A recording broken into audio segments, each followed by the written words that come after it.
Welcome to Threads of Truth, the podcast where real-life mysteries meet internet speculation. Today, we're examining a case that turned an entire American border town into a place of fear, a masked attacker, moonlit roads, and a killer who vanished into darkness in 1946. It really is one of the most unsettling cases we've ever looked at. It really is. I mean, when we look back at the years right after the Second World War, the cultural memory we usually pull from is, this profound, almost palpable national relief. Oh, absolutely. The war was won. Troops were coming home. Right. The industrial machine was shifting from wartime rationing back to peacetime prosperity. There was this huge collective exhale across the U.S. Yeah, everyone thought the real monsters, the existential threats, had basically been defeated overseas. Exactly.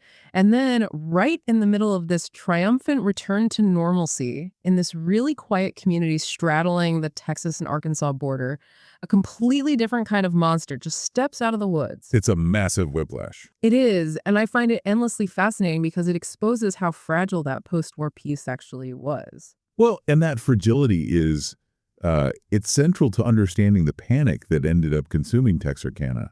I mean, you have a town that was essentially built on this post-war optimism. Right. It was a community where people famously left their doors unlocked, a place where, the biggest concern for a teenager on a Friday night was just finding a quiet, secluded spot on a dirt road to hang out away from their parents. Yeah, totally innocent stuff. Exactly. And what is so terrifying about the history we're exploring today is how rapidly that innocence was just completely inverted. Yeah. There is probably nothing more destabilizing to the human psyche than a predator who just refuses to follow the established rules of normal society. No, for sure, because we're talking about an assailant who steps out of the absolute dark, violently shatters the illusion of safety, and then just retreats back into that darkness. Without leaving a single trace. Right. It paralyzes a community because the threat becomes omnipresent. He's everywhere and nowhere all at once. And that paradox kind of brings us to the guiding question we want to lay out for you, the listener, today. As we walk through this timeline, consider the logistics of how he evaded everyone. Right. The evasion is the craziest part. It really is. How could a masked attacker who is seemingly operating entirely on foot or by leapfrogging stolen cars manage to completely evade capture in a town that quickly became heavily policed? Heavily policed, totally locked down. Yeah, and where literally every single citizen was armed and waiting for him. It completely defies basic probability. It feels like something straight out of a horror film. And as we'll discuss later, it actually laid the foundation for an entire cinematic subgenre. It really did. But to understand how the paranoia in Texarkana reached just an absolute fever pitch, we have to examine the escalating timeline of these attacks. So let's set the scene. We're in the chilly, late winter of 1946. Late at night, around 11:45 on Friday, February 22nd. Right. And we have a 25-year-old man named Jimmy Hollis and his 19-year-old girlfriend, Mary Jean Leray. They've just been to a movie, and they're parked off this secluded dirt road, a classic lover's lane. Yeah, and it's situated roughly 300 feet from the last row of city homes. That geographical detail is so vital, though. It is. They're parked on the literal edge of civilization. They're existing in that transitional space between the safety of the illuminated city and the total unpoliced rural darkness. Which, I mean, the automobile in post-war America had basically become a mobile extension of the living room. Yeah. Exactly. It was a private sphere for young couples seeking independence. So Jimmy and Mary Jean are parked in Jimmy's Chevy, seeking that privacy, when the darkness of that quiet road is just suddenly pierced by a blinding light. A high-beam flashlight shining straight through the driver's side window. Right in their faces. Yeah, and the mechanics of that are purely designed to disorient.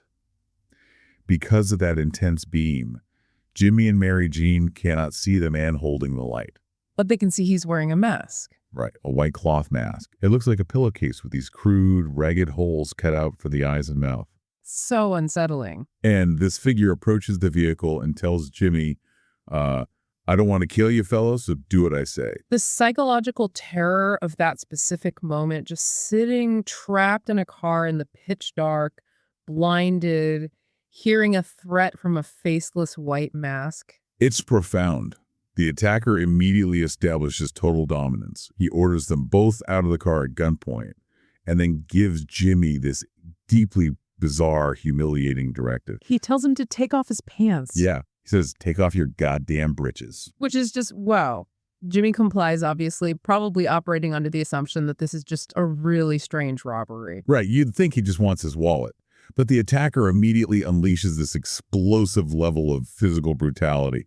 He begins beating Jimmy severely. Striking him repeatedly on the head with the heavy metal butt of his firearm. Yeah. And the auditory memory Mary Jean Larray shared later is just horrifying. What did she say? She told investigators that the sound of the heavy metal gun striking Jimmy's skull was so loud and so sharp in the quiet night that she initially believed the gun had fired. Oh my God. Yeah, she thought she was hearing gunshots, but she was actually hearing the sound of Jimmy's skull fracturing in multiple places. That is awful. So while Jimmy is basically incapacitated and bleeding out on the dirt road, the attacker turns his attention to Mary Jean.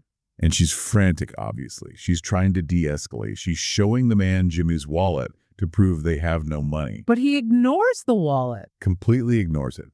He strikes her with a blunt object, knocks her to the ground, and then orders her to stand up and run. Which is such a sadistic method of control, because he orders her to run, but when she scrambles toward a nearby ditch to find some cover, he commands her to change course. Right. He directs her to run straight up the open road because he wants to watch her flee. It's a game to him. Exactly.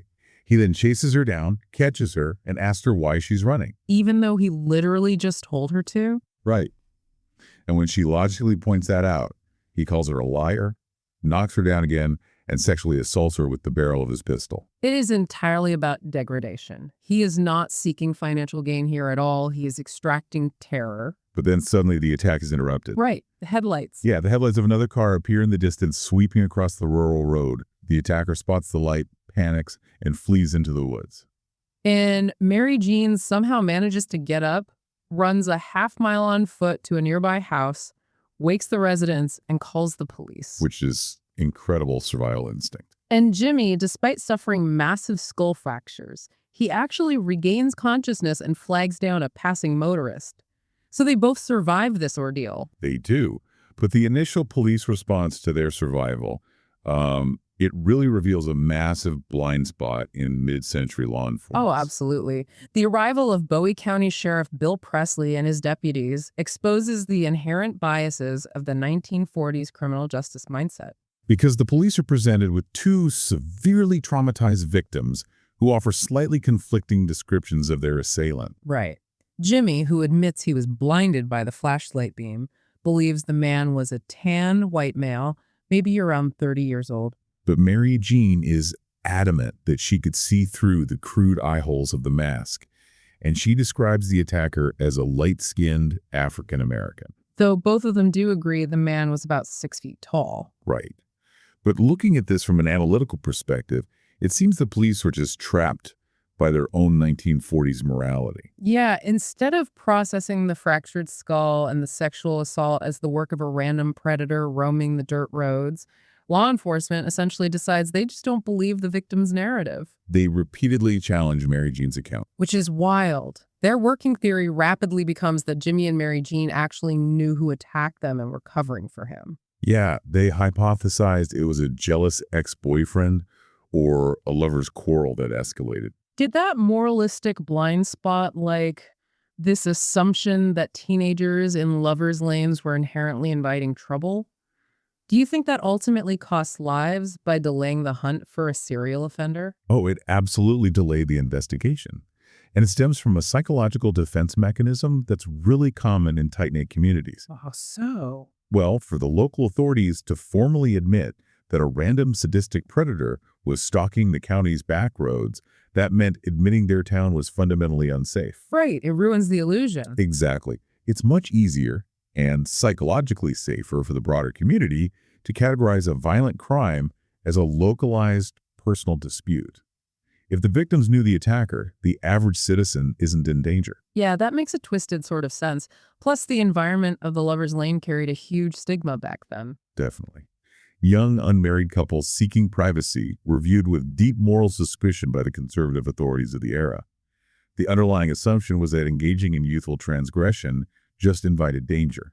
So by localizing the threat to a supposed domestic dispute, the police isolated the incident and completely missed the behavioral warning signs of an escalating predator. Which is tragic, especially considering Jimmy Hollis explicitly warned them. From his hospital bed. Right. He told the police, if you don't find him, he's going to kill someone. He knew. He had looked into the eyes of someone fundamentally broken. And the fatal flaw in the police's domestic dispute assumption was exposed exactly a month later. Sunday morning, March 24th, still in Bowie County, Texas. A passing motorist notices a 1940 Hudson sedan parked on a dirt road, which was a known lover's lane, about 100 yards south of U.S. Highway 67 West. And when authorities arrive, the forensic evidence proves they are not dealing with a jealous ex. They're dealing with a calculated executioner. Yeah. Inside that Hudson sedan are the bodies of 29-year-old Richard Griffin and his 17-year-old girlfriend, Polly Ann Moore. And I had only been dating for a few weeks. Or Barely any time at all. Richard was actually a Navy veteran. He had survived the global theater of the Second World War, only to be murdered in his hometown while parked in a car. It's just heartbreaking. And the crime scene is meticulously arranged, which tells us a great deal about the killer's psychological state. It does. Richard is positioned between the front seats, resting on his knees, his head resting on his crossed hands, with his pockets turned inside out. And Polly Ann is sprawled face down in the back seat. The physical mechanics of how this crime unfolded are deeply disturbing.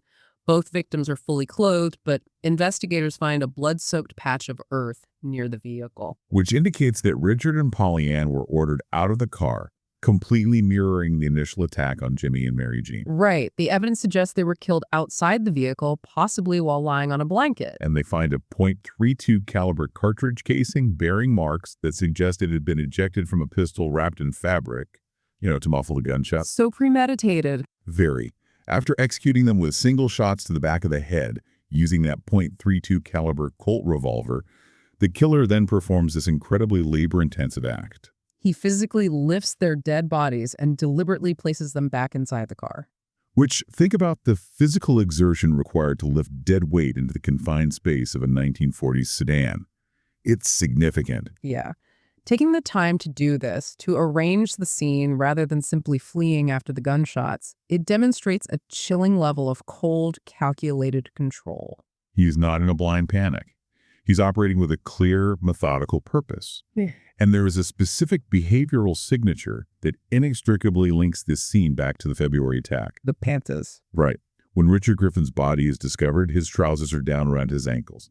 It is the exact same humiliating, degrading directive given to Jimmy Hollis. Take off your britches. The behavioral escalation from February to March is the absolute hallmark of a predator refining his process. Exactly. On February 22nd, he relies on physical intimidation and blunt force trauma. He brings a gun, but he uses it as a club, and he gets spooked by the mere appearance of headlights. But 1 month later, on March 24th, he leaves nothing to chance. He upgrades his methodology. He utilizes a .32 revolver, wrapping it to muffle the sound, and he executes his victims immediately to eliminate resistance. He's crossed the threshold from a violent prowler into a confident murderer. And this escalation finally forces law enforcement to abandon their denial. They realize the Hollis-Larry attack was just the prologue to a serial murderer. So they heavily increase patrols along the secluded dirt roads. A massive investigation is launched with over 200 people questioned. But the forensic tools of 1946 are incredibly limited. They have basic blood typing, rudimentary ballistics matching, and fingerprinting. But fingerprinting only works if a clean print is left and the suspect is already in the system. Right, and the killer leaves almost nothing behind. No reliable prints, no witnesses, just spent casings and bodies. The town begins to feel the first genuine ripples of fear, but the psychological collapse of Texarkana doesn't fully occur until the next attack, just 3 weeks later. April 14th, 1946. This is the moment the narrative shifts from a local tragedy to widespread panic. Largely because of the victims involved. We're talking about 16-year-old Paul Martin and 15-year-old Betty Jo Booker. Betty Jo was the youngest victim of this entire ordeal. And they were not merely names on a police report, they were woven into the fabric of the community.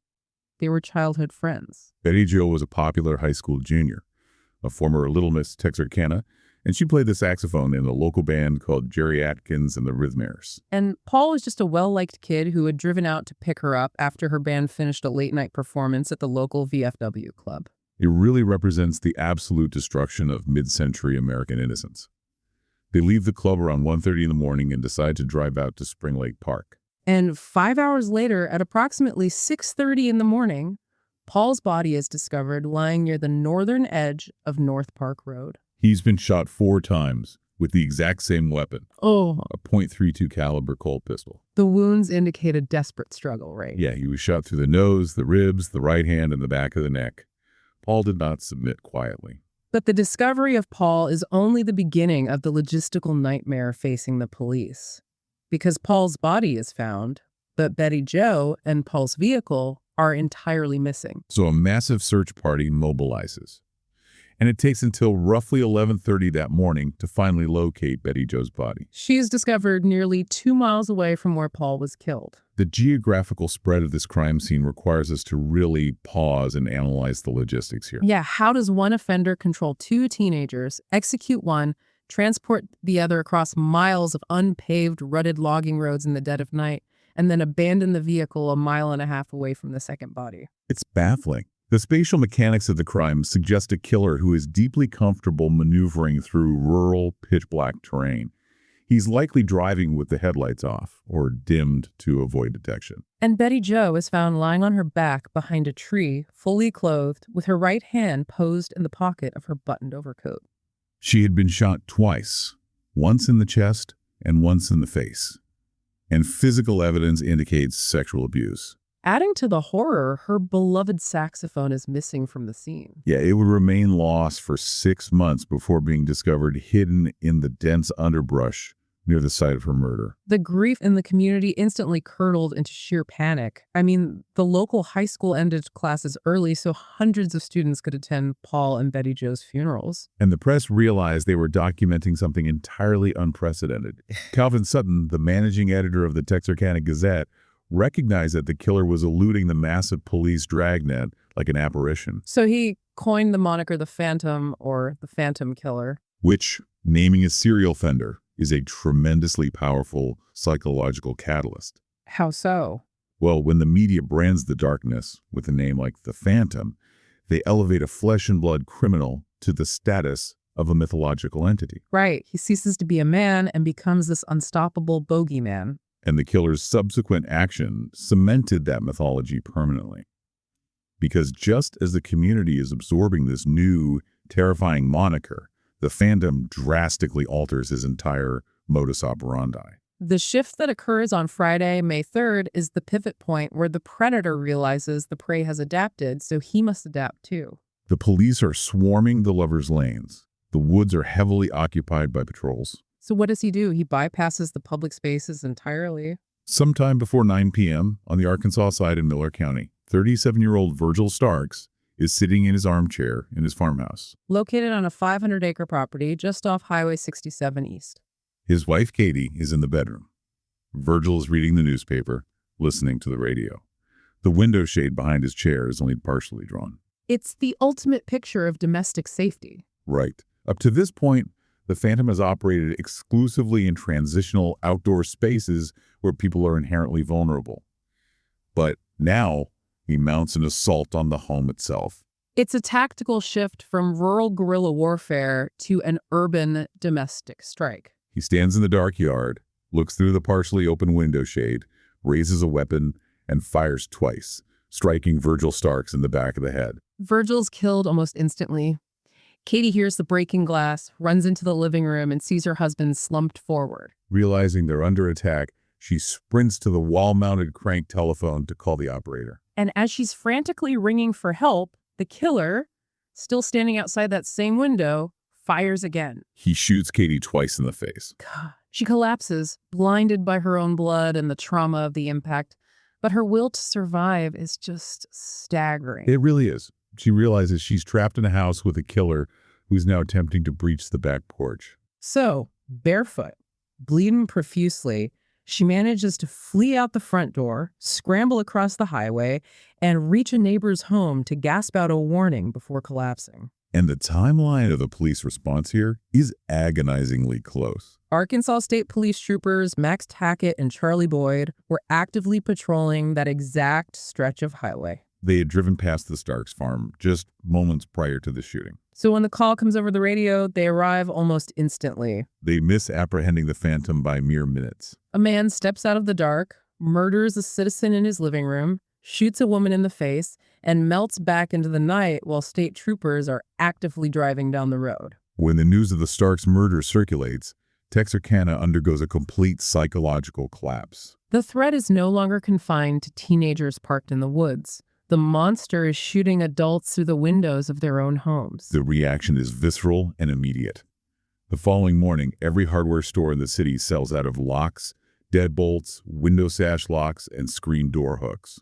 People buy heavy Venetian blinds, and if they cannot afford blinds, they literally nail bed sheets over their windows to block any line of sight from the outside.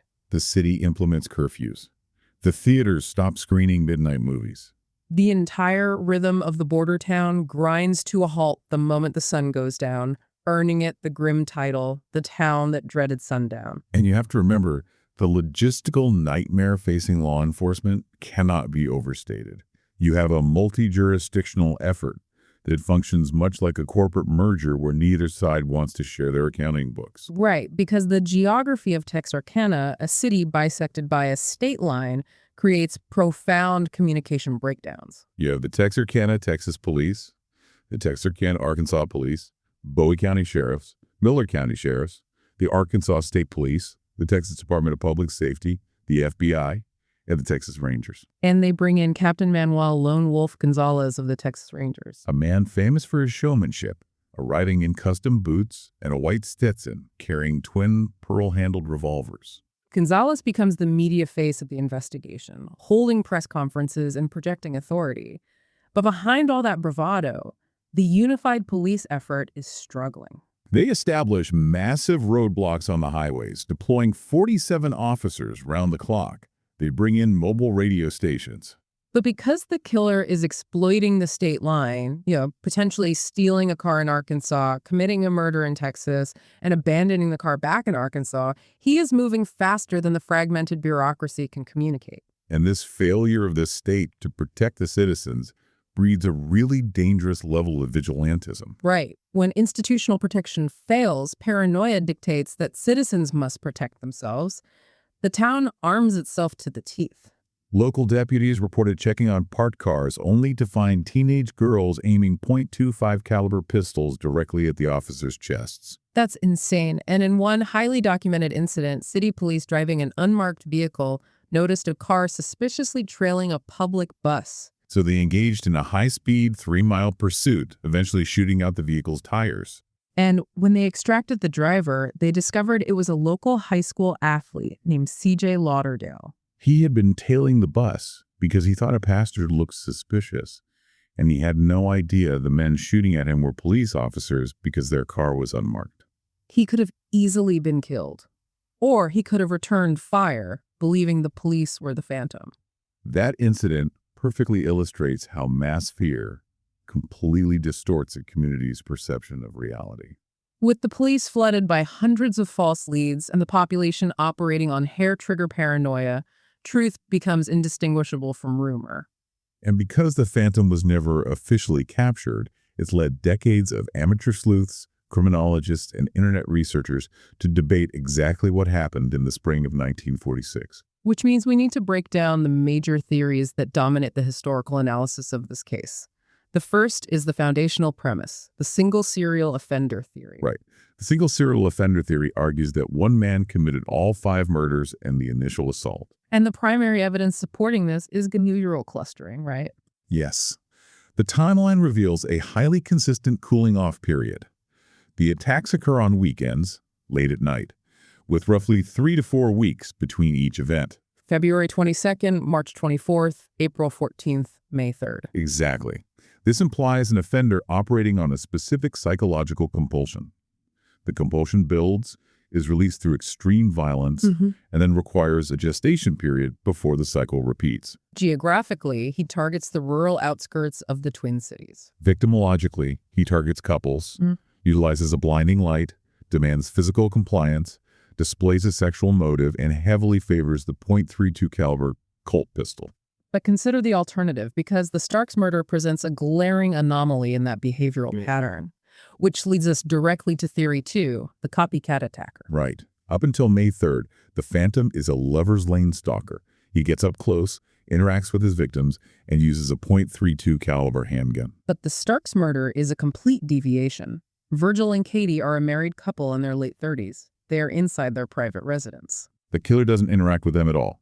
He shoots through a closed window from a distance. And most critically, the forensic ballistics do not match. No, they don't. The killer uses a .22 caliber rifle, not the .32 pistol. So isn't it highly probable that a local resident with a personal grudge against Virgil Starks just used the massive public panic as a smokescreen to commit murder? The copycat theory is a vital piece of the analytical puzzle. From a criminological perspective, changing weapon calibers mid-spree is a massive behavioral red flag. Right. If a serial offender finds a reliable weapon that accomplishes their goal, they rarely discard it unless forced to. Furthermore, shifting from a highly interactive, sexually motivated outdoor assault to an impersonal, long-distance domestic shooting is a radical change in methodology. If someone wanted to commit a murder in Texarkana in May of 1946, the environment was perfect. You shoot someone at night, and the overworked, exhausted police force will automatically attribute it to the Phantom. In fact, by 1948, several local authorities had quietly dropped the Starks murder from their official Phantom profile because the modus operandi was simply too divergent. But whether it was one adaptable killer or a primary offender followed by a copycat, the perpetrator had to possess a highly specific skill set to evade the roadblocks. Which brings us to Theory 3. Yeah. The local Phantom. Let's look at the geography of the Martin and Booker murders again. Yeah, navigating unpaved, deeply rutted logging roads in the pitch dark is not something a transient passing through on the rail lines could accomplish. A drifter doesn't know which dirt tracks dead end into swamps and which ones loop back to the main highway. The intimate geographical knowledge required to execute these crimes and escape undetected is staggering. After the Starks murder, the police locked down Highway 67 almost immediately. Yet the killer slipped right through a net of 47 officers. This strongly suggests an offender who lived and worked in the Texarkana area, someone who knew the back roads and perhaps even understood the patrol routes of the local sheriffs. And the terror for the community was the slow realization that the monster was not a stranger on a train. He was the mechanic fixing their car, the clerk at the hardware store, or the man sitting in the next pew at church. That proximity breeds a specific kind of psychological contagion, which leads to Theory 4, the fear amplification effect. Modern analysts study Texarkana to understand how historical panics distort objective reality. When the media gave the darkness a name, they gave the town a vessel for all its underlying post-war anxieties. Witness reliability plummets. Every shadow is perceived as a man in a white mask. And most troublingly, this mass hysteria inevitably leads to false confessions. False confessions are a fascinating and deeply tragic symptom of mass societal trauma. The cultural weight of the Phantom myth became so heavy that it literally drove innocent people to claim responsibility for the atrocities. The psychology behind this is complex, right? It often involves individuals struggling with severe mental health issues who internalize the community's trauma and seek to insert themselves into the narrative. Either for notoriety or out of a genuine, delusion-driven belief that they are responsible. Take the case of Duty Tennyson. Right, an 18-year-old freshman at the University of Arkansas who had played trombone in the same high school band as Betty Jo Booker. In 1948, 2 years after the murders, Duty tragically died by suicide, leaving behind cryptic instructions that led investigators to a note explicitly confessing to the murders of Booker, Martin, and Starks. The confession was an absolute bombshell. But when investigators rigidly tested Duty's claims against the forensic reality, the narrative collapsed. There was zero physical evidence linking him to the crimes. Furthermore, a friend provided an ironclad alibi for the night of the Starks murder, proving Duty was playing cards when the news broke. The confession was a manifestation of a young man's internal despair intersecting with a public mythology. And then you have the case of Ralph Bellman. Oh, right. A 21-year-old former Air Force machine gunner who walks into a Los Angeles Police Department station in May of 1946. He wakes up from a fugue state, realizes his rifle is missing, reads a newspaper description of the Phantom, and essentially tells the LAPD, "I am my own suspect." He claimed a history of blackouts and suggested he might have committed the murders while unconscious. But Captain Gonzalez and the Texas Rangers quickly dismantled Bowman's story. His geographic timeline didn't align with the murders, his military discharge was tied to psychiatric evaluations, and he had a documented history of making false confessions to other unrelated crimes. But these incidents highlight a profound truth about the case. The Phantom Killer was no longer merely a physical entity committing violent acts. He had mutated into a psychological virus. The myth was powerful enough to compel innocent men to sacrifice their own lives and freedom simply to be consumed by the narrative. And this psychological weight is precisely why the Texarkana Moonlight Murders are viewed as a foundational archetype in American true crime. We're analyzing events from 1946, decades before the FBI Behavioral Science Unit would even coin the term serial killer. Yet, the blueprint for the localized, masked bogeyman is established right here. The parallels to the Zodiac Killer, who would terrorize Northern California decades later, are staggering. Both targeted young couples in isolated lovers' lanes. Both approached vehicles at night using blinding flashlights to establish immediate dominance. Both utilized crude homemade masks, the Zodiac's executioner hood, and the Phantom's white sack. They are cipher-like predators. By covering their faces, they rob the victims of the ability to look their killer in the eye. They replace human empathy and recognizable emotion with a blank, terrifying canvas. The Phantom set the operational blueprint for the masked slasher that dominates so much of our urban folklore and modern horror cinema. But underneath all the ghost stories, underneath the media sensationalism and the white mask, there were real, exhausted detectives hunting a flesh-and-blood human being. So, who did the police actually believe was behind the mask? If you comb through the case files and the historical accounts, one name heavily dominates the investigation: Ewell Swinney. Ewell E. Swinney is the nexus of the investigation. To understand why a 29-year-old career criminal with a rap sheet for counterfeiting and burglary became the prime suspect, you have to look at the logistical mechanisms of the crimes occurring concurrently in Texarkana. And this is where Arkansas State Police Detective Max Tockett comes in. The same officer who narrowly missed the killer at the Starks house. He was an incredibly astute investigator. While other agencies were chasing ghosts and rumors, Tockett was analyzing the peripheral data. He noticed a highly specific correlation. On the exact nights of the Phantom murders, a car was inevitably reported stolen in the immediate area, and a previously stolen car was usually found abandoned nearby. Tockett realized the killer was utilizing a leapfrogging mechanism. The offender was stealing a vehicle, driving it to the crime scene to avoid having his own car identified, committing the murder, and then abandoning that vehicle to steal another one to escape. It's a brilliant piece of deductive police work that focuses on the logistics rather than the sensationalism. So in July of 1946, Tockett investigates a stolen car found abandoned on the Arkansas side and sets up a routine stakeout. And the person who arrives to retrieve the stolen vehicle is a woman named Peggy Swinney, The wife of Ewell Swinney. When investigators bring Peggy in for questioning, she provides a narrative that fundamentally shifts the entire investigation. She formally confesses to the police that her husband, Ewell, is the Phantom Killer. And this is not a vague, generalized accusation. She provides granular, highly specific details about the murders of Betty Jo Booker and Paul Martin, details that the police had intentionally embargoed from the press. She directed police to the general wooded area where Betty Jo Booker's saxophone and personal possessions had been discarded. She accurately describes Swinney's movements on the nights of the murders. Furthermore, police executed a search of Swinney's hotel room and found a work shirt with a laundry mark bearing the name Stark. Though, to be fair, the validity of that connection is still highly debated. True, but they also found slag in the pocket that chemically matched the type of welding slag from Virgil Stark's property. And they discovered that Swinney had recently sold a .32 automatic Colt pistol, the exact caliber used in the double murders. The circumstantial case against Swinney appears overwhelming.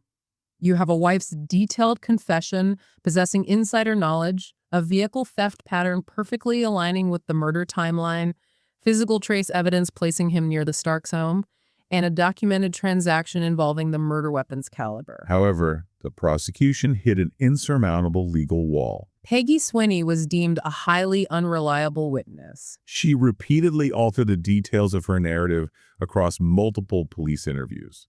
Investigators believe she was terrified of Ewell and was withholding the full truth to protect herself from retaliation or to avoid implicating herself as a legal accessory to the crimes. But the ultimate failure to prosecute Swinney for murder came down to the legal statutes of 1946. Under the law at the time, a spouse could not be legally compelled to testify against their husband in a court of law. And when the pressure mounted, Peggy fully recanted her confession and flatly refused to take the stand. Without her direct testimony, the prosecutors determined the circumstantial evidence was simply not robust enough to risk a capital murder trial. Because if they tried him for murder and he was acquitted by a jury, double jeopardy would attach and Swinney would walk completely free. Faced with this legal paralysis, the justice system executed a massive pivot. They couldn't secure a murder conviction, so they scrutinized his extensive criminal record. They decided to aggressively prosecute him as a habitual offender for his long history of auto theft. Leveraging his prior convictions, they managed to secure a life sentence. Ewell Swinney was sent to prison in 1947. And notably, the moment he was incarcerated, the phantom murders ceased completely. This legal maneuver presents a fascinating ethical paradox for you, the listener, to consider. On one hand, you have a man who the lead investigators firmly believed was a sadistic serial killer. On the other hand, the state could not meet the burden of proof for murder, so they utilized a lesser charge to permanently remove him from society. Was this a subversion of due process and a failure of the justice system to properly try a murder case? Or was it a highly pragmatic, absolutely necessary containment strategy by law enforcement to get a lethal predator off the streets before he could slaughter another teenager? It remains one of the great ethical debates in criminal justice history. It is often referred to as the Al Capone strategy. If you cannot convict them of the primary atrocities, you convict them of tax evasion or auto theft to neutralize the threat. Lead investigators like Presley and Tackett went to their graves absolutely convinced that Ewell Swinney was the phantom. Yeah. They viewed the habitual offender conviction not as a failure of justice, but as a hard-won victory of public safety. However, from a historical and judicial standpoint, the lack of a formal murder trial means the evidence against Swinney was never subjected to the rigorous adversarial cross-examination of a courtroom. It leaves a permanent shadow of reasonable doubt over the entire case. And that shadow of doubt brings us back to the ultimate legacy of how fear shaped Texarkana. When a community experiences a trauma of this magnitude, the standard instinct is to bury it. Towns will pave over the crime scenes, refuse to speak of the events, and turn the tragedy into a generational secret. But Texarkana engaged in a deeply unorthodox response. They leaned into the mythology. In 1976, an Arkansas native named Charles B. Pierce directed a horror film based directly on the case called The Town That Dreaded Sundown. He filmed it on location in Texarkana, utilizing local residents as extras. The town's embrace of the film is a profound sociological phenomenon. To this day, the local Parks and Recreation Department screens The Town That Dreaded Sundown annually around Halloween. And they screen it at Spring Lake Park, the exact geographical location where Paul Martin and Betty Jo Booker were murdered. When you really think about that, screening a cinematic depiction of the worst trauma in your town's history at the actual crime scene, it seems macabre. It does. But it serves a vital psychological function. It is a form of communal exposure therapy. By transforming the visceral, unpredictable terror of 1946 into a piece of structured cinematic fiction, the community reclaims a measure of control over the narrative. The monster is no longer an invisible threat lurking outside the window. He is a character on a screen. He is contained within a runtime. You can pause him, you can rewind him, and ultimately you can turn him off. That is precisely why the Phantom Killer remains immortalized. He achieved a terrifying permanence precisely because he was never definitively caught and unmasked. The white sack mask remains a blank canvas. Because there's no final mugshot, no courtroom confession, and no clearly articulated motive, society is forced to project its own deepest, most primal anxieties onto that void. He represents the unknowable, uncatchable evil that can breach the safety of any home at any time without reason or warning. As we conclude our analysis of the Texarkana Moonlight Murders, I want you to consider one final, deeply unsettling thought. We have spent considerable time examining Yule Swinney, the man law enforcement believed was responsible. But what if the police were entirely wrong? What if Peggy Swinney was simply a terrified woman fabricating a story under immense pressure? What if the Starks murder truly was a copycat, and the local phantom evaded the dragnet entirely? Because if Yule Swinney was not the phantom killer, the alternative is chilling. It means a man committed 5 brutal, calculated murders, walked out of the woods in the summer of 1946, washed the blood from his hands, and simply reintegrated into civilized society. He went back to his job, he purchased groceries at the local market. He sat in diners and perhaps even discussed the terrifying phantom over coffee with the very neighbors he had terrorized, taking his unfathomable secret entirely to the grave. It is a profound reality to contemplate. The enduring psychological scar on Texarkana proves that a killer's impact extends far beyond the immediate victims. They don't merely take lives, they fundamentally alter the DNA of a community. They strip away a town's peace of mind. The phantom forced the residents of Texarkana to lock their doors, and in many psychological ways, those doors never truly opened again. Fear itself became a tangible, breathing entity in Texarkana, turning the border town into a permanent, living extension of the mystery. We can analyze the timeline, debate the theories, and scrutinize the 1946 police tactics, but the true horror is the silence that followed the violence. The quiet, lingering realization that the machinery of justice simply broke down. There was no clean diagnosis, no final capture, no satisfying resolution, just the murky, unresolved waters of a cold case that refuses to close, leaving a white mask floating forever in the dark. Next time we travel to India, where a teenage girl was found murdered inside her home in a case that sparked national outrage, media frenzy, and one of the most controversial investigations in modern Indian crime history.